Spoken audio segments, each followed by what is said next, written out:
Confesso que não é sempre que a gente disputa com queijo. Embora seja mineira, né?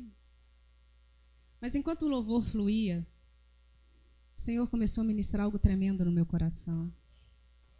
Que se houvesse uma pessoa aqui, Ele falaria.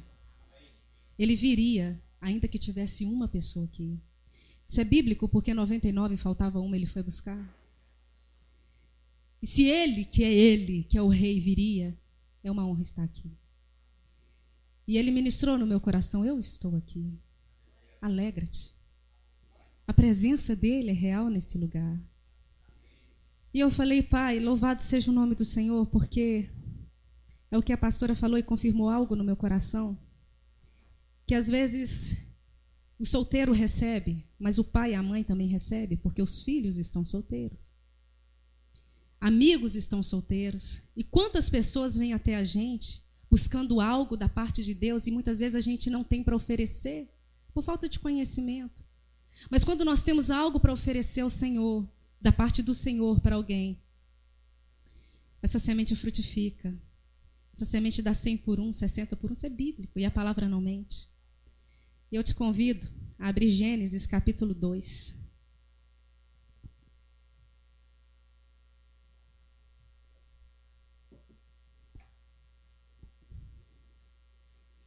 Uma preocupação minha era não chover no molhado hoje. Porque somos servos de Deus, conhecemos os princípios do Senhor, a palavra de Deus.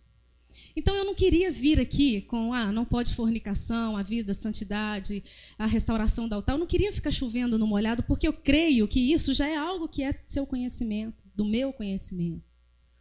Obviamente sempre tem alguma coisa ou outra que a gente pode aprofundar e melhorar. Mas eu queria trazer para você nessa noite 2 visões, e que aparentemente se contradizem. Em Gênesis capítulo 2, versículo 18, a palavra de Deus vai dizer assim: Então o Senhor Deus declarou: Não é bom que o homem esteja só. Farei para ele alguém que o auxilie e lhe corresponda. Nesse momento, Deus estava dizendo que era bom que o homem tivesse uma mulher do lado dele. Neste momento, o Senhor estava abençoando o casamento. Deus estava dizendo que estava criando uma mulher para que houvesse uma união entre um homem e uma mulher. Mas aí eu te convido agora a ir lá em 1 Coríntios, no capítulo 7.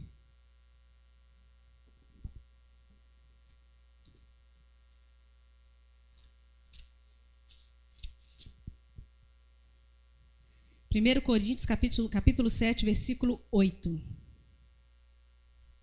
Um homem muito conhecido, Paulo, que escreveu essa carta, vai dizer assim: Digo, porém, aos solteiros e às viúvas, é bom que permaneçam como eu. Mas se não conseguem controlar-se, devem se casar-se. Paulo era solteiro. Então nós temos 2 homens, obviamente um com muito mais peso do que o outro. 2 homens não, nós tínhamos um homem e um Deus. Você vai ver Deus dizer que é bom que o homem esteja acompanhado, casado. E Paulo, lá em 1 Coríntios, vai dizer que é bom que o homem fique solteiro, que a mulher fique solteira. 2 visões que aparentemente se contradizem. Como assim? Deus diz que é bom que eu tenha alguém ao meu lado, e o profeta do Senhor, usado pelo Senhor, pelo Espírito de Deus, vem séculos depois, anos depois, e diz: olha só, é bom que você fique sozinho. E eu falei com Deus, é mesmo, pai. Eu estava deitada na hora que Deus me deu essa visão. Aí vai eu levantar. E eu falei, nós temos ali o original, saído da forma, na criação do mundo, Deus dizendo que é bom que eu tenha alguém ao meu lado, e um homem usado por ele, depois de muito tempo, vem e diz: não é bom que você tenha alguém ao seu lado. É melhor que você fique sozinho. Você pode até ter, nós vamos destrinchar isso daqui. É bom que você tenha, mas se é melhor que você fique sozinho. E eu falei com o Senhor, falei: Pai, o que aconteceu nesse meio tempo que mudou tudo? Queridos, tudo que Deus formou no início era bom. Ele viu a criação. Ele falou: essa criação é boa. Por Porque Deus não faz coisas ruins. Deus fez um homem é bom. Na sua forma, na sua originalidade, ele é bom. Um homem que hoje pode matar, roubar, prostituir, enfim. O que aconteceu nesse meio tempo? A contaminação humana chamada livre-arbítrio. É isso que aconteceu nesse meio tempo. E Paulo é o cara que ele sabia ler a sua geração. Que é uma grande falha nossa. Nós não conseguimos discernir a nossa geração. Nós pegamos a Bíblia e não conseguimos aplicá-la de uma forma sábia na nossa vida hoje. Porque não conseguimos ler e entender o tempo qual estamos vivendo. Não conseguimos discernir os tempos e as estações. Paulo não estava dizendo que Deus estava errado. Paulo estava dizendo que naquele tempo era bom, mas que neste tempo havia uma corrupção humana, uma individualidade. Você vê que quando Adão e Eva são pegos ali no seu pecado, um coloca a culpa no outro e um está se lixando para o outro. Quem garantia a Eva que Deus não ia exterminar Adão? Ou não ia garantir a Adão que Deus ia exterminar a Eva? Foram colocando uma culpa no outro até chegar na serpente. E Deus acabou castigando todo mundo. A individualidade manifestou ali junto com a desobediência. Eu me coloco em primeiro lugar e isso num relacionamento é perigosíssimo. Porque a palavra também diz que um homem já não é dono do seu próprio corpo, assim como a mulher. E isso significa que você já não é um indivíduo, você é uma só carne com aquele que você se une. E é preciso entender isso. 1 Coríntios 7, 26. Vamos lá ver o que está escrito. Por causa dos problemas atuais, penso que é melhor o homem permanecer como está. Você está casado? Não procure separar-se. Está solteiro? Não procure esposa. Mas olha, presta atenção o que Paulo está dizendo aqui. Por causa dos problemas atuais. Ele estava dizendo que por causa daquele momento em que eles estavam vivendo, ele estava discernindo a geração dele. Provavelmente Paulo estava ali, agora eu já estou conjecturando, Paulo estava vendo ali um povo que estava mais interessado na sua individualidade do que na obra, do que no reino. Homens e mulheres que estavam mais preocupados com a sua família do que com Deus. E a hierarquia é muito clara na palavra. Primeiro Deus, depois a família, depois a igreja. Primeiro Deus, a palavra é muito clara quando ela diz: buscai primeiro o reino de Deus, que as outras coisas vos serão acrescentadas. Eu poderia nessa noite falar de vários problemas. Eu poderia falar da individualidade, eu poderia falar da prostituição, eu poderia falar da desobediência, eu poderia falar da lascívia, da fornicação, eu poderia citar N produtos aqui. Da falha humana, N produtos da falha humana. Mas nós vamos falar algo a respeito da imaturidade. Quando eu questionei o Senhor, eu falei: Pai, essa palavra que o Senhor tem para aquele povo ali naquele momento, é para ensinar como um solteiro deve se portar? E ele disse: não. É para ensinar como um cristão deve se portar. E aí ele me deu um entendimento muito bacana, porque quando a gente fala assim: eu sou um solteiro, e eu quero saber como eu devo me portar para ser uma pessoa digna. E aí eu te digo que se você é um cristão, você é consequentemente um solteiro digno. Se você é um cristão, você em primeiro lugar é um cristão, você consequentemente é um marido, uma esposa, um homem, uma mulher na sociedade que aplica isso na sua vida. Porque qualquer um que diz que é cristão da boca para fora, mas não aplica a palavra na sua própria vida, não é. É fariseu. Não vive o que fala. E essa imaturidade nos rouba a visão do reino. Eu gosto de falar muito para as herdeiras virtuosas, um grupo que eu lidero lá em Caratinga, que se você passar a sua vida de solteira orando para ter um marido, infelizmente é tudo que você terá, um marido. Um homem que passa a sua vida ali de solteiro, clamando ao Senhor por uma esposa, é tudo que ele vai ter, uma esposa.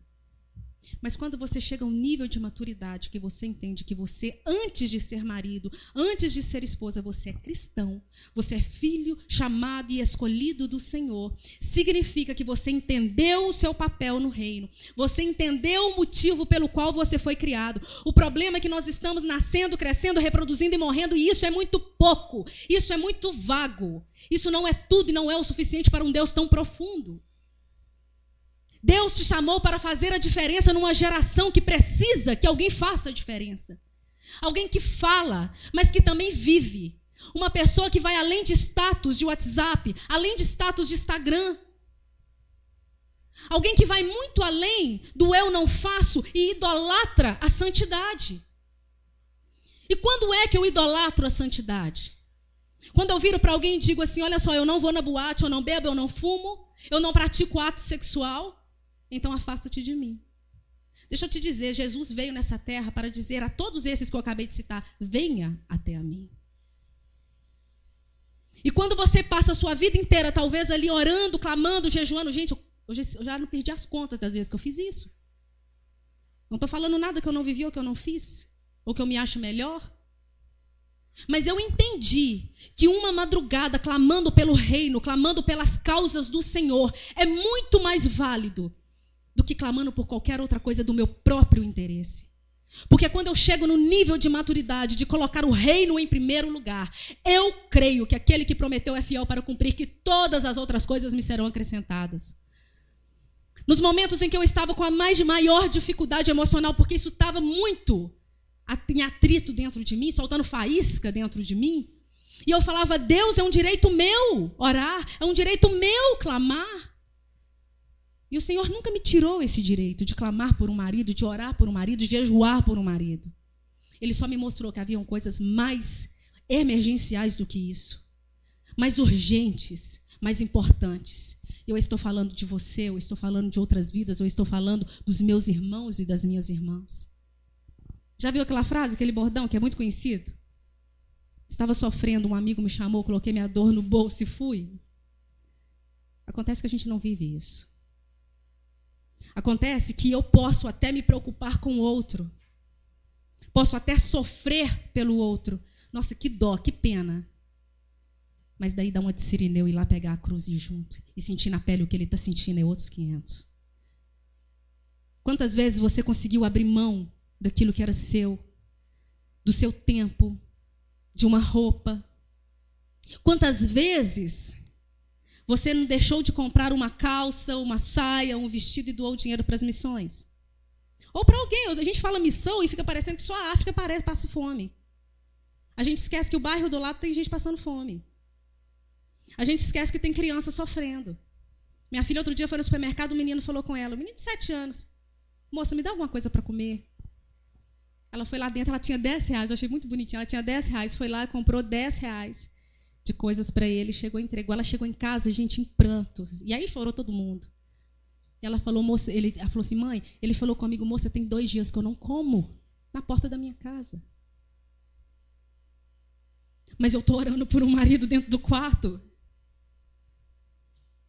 Jesus não morreu para que você tivesse um marido. Ele disse que ele te daria isso. Vida e vida em abundância. Ele te daria todas as coisas. Ele é perfeito. Ele está te dizendo nessa noite, não limita a sua visão. Não limita o seu chamado. Eu poderia estar te dizendo aqui nessa noite, olha só, vamos orar, vamos jejuar, faz uma campanha, Deus vai te dar e te dá. Mas olha só, Deus é muito mais profundo do que isso. Ele é muito mais intenso do que isso. Porque todos os milagres, todas as experiências, toda a presença de Deus citada, manifesta aqui na Bíblia, pode ainda acontecer na sua vida. Experiências profundas que vão te impactar, que vão sarar a tua alma.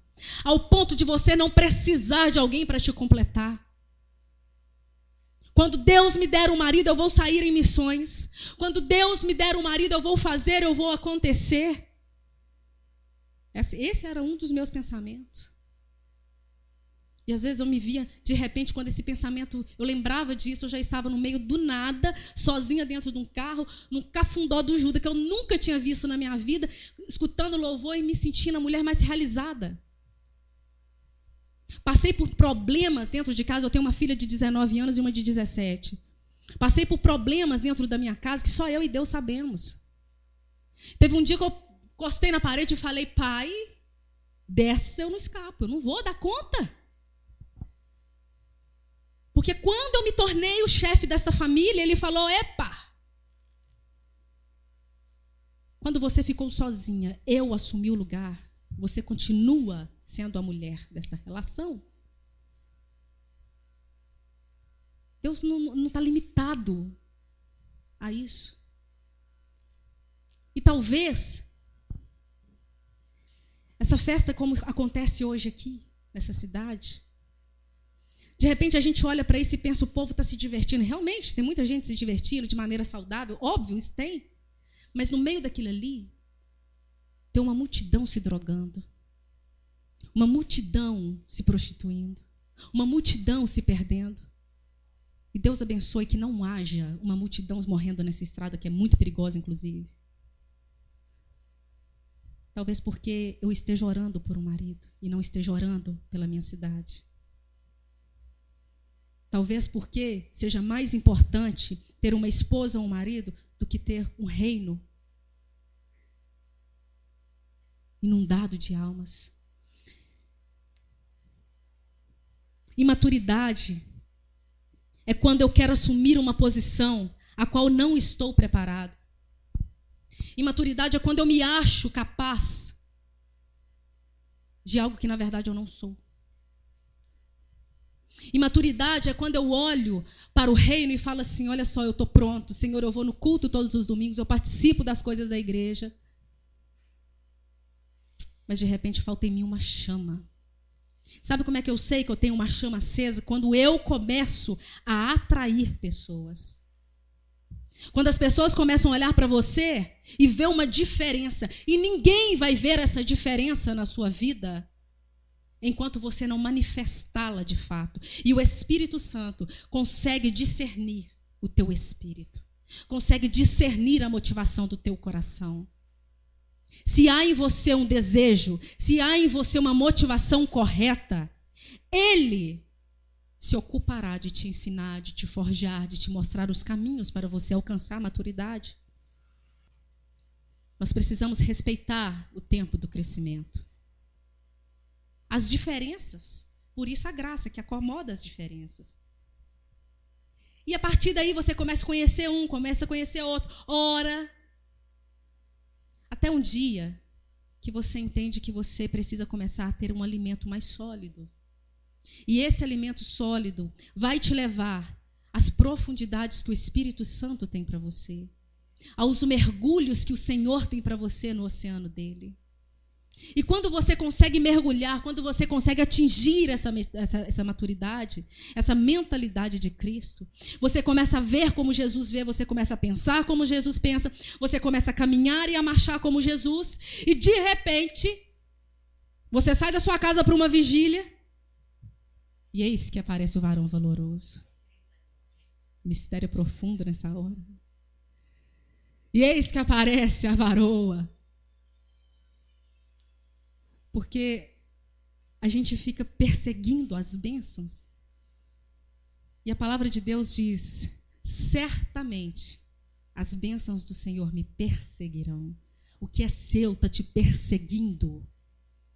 Fazendo um esforço para te achar. Fazendo um esforço para te alcançar. Porque quando eu me ocupo das coisas do reino, o Senhor se ocupa das minhas coisas. Quantas vezes eu vi problemas que não tinham solução aos olhos humanos? Ô, gente, vocês não fazem ideia de como está meu coração nesse exato momento. Vocês não fazem ideia dos gigantes que têm sido esses dias. Mas todas as vezes que o Senhor abre uma porta que eu posso ministrar a palavra dele. Eu lembro lá quando eu tinha 9 anos de idade que o Senhor falava que eu veria muitos rostos, que Ele me levaria a muitas pessoas. Então eu me foco nisso, naquilo que Deus falou a respeito do reino, naquilo que Deus falou a respeito do que está por vir. E vou renovando de glória em glória, como Abraão fez. E como Paulo, trazendo a esperança, dizendo, sou mais do que vencedora. Porque verdadeiramente, se ele fizer, ele é Deus. Se ele não fizer, ele é Deus. Porque eu não vivo por aquilo que vejo, eu não vivo por aquilo que Deus me dá, mas por aquilo que ele é. E quando você chega nesse nível, aquilo como nós ministramos aqui nesta noite, quem já pisou no Santo dos Santos em outro lugar não consegue viver. Quando você chega nesse nível, é tarde demais para voltar para qualquer lugar. É fácil? Não é para mim nem para você. E eu encerro com a palavra que está em Efésios 4, versículo 13, que diz assim: até que todos alcancemos a unidade da fé e do conhecimento do Filho de Deus e cheguemos à maturidade, atingindo a medida da plenitude de Cristo. Quando eu chego nesse estágio, eu sei quem sou, sei a razão pela qual estou aqui e por que estou agregado no reino. E estou apto a fazer a diferença na minha geração. Paulo, quando discerniu na geração dele, é melhor que você fique sozinho. E depois, se você continuar lendo o capítulo, você vai ver que ele diz, porque o homem que é casado, ele se ocupa em agradar a mulher, e a mulher que é casada se ocupa em agradar o homem. Ele está dizendo que é errado casar? Não. Ele está dizendo que se você consegue priorizar o reino e ainda assim ter uma família abençoada, conseguir orquestrar, você chegou na maturidade. Agora, quantas vezes nós conseguimos priorizar o reino e não a nossa vontade?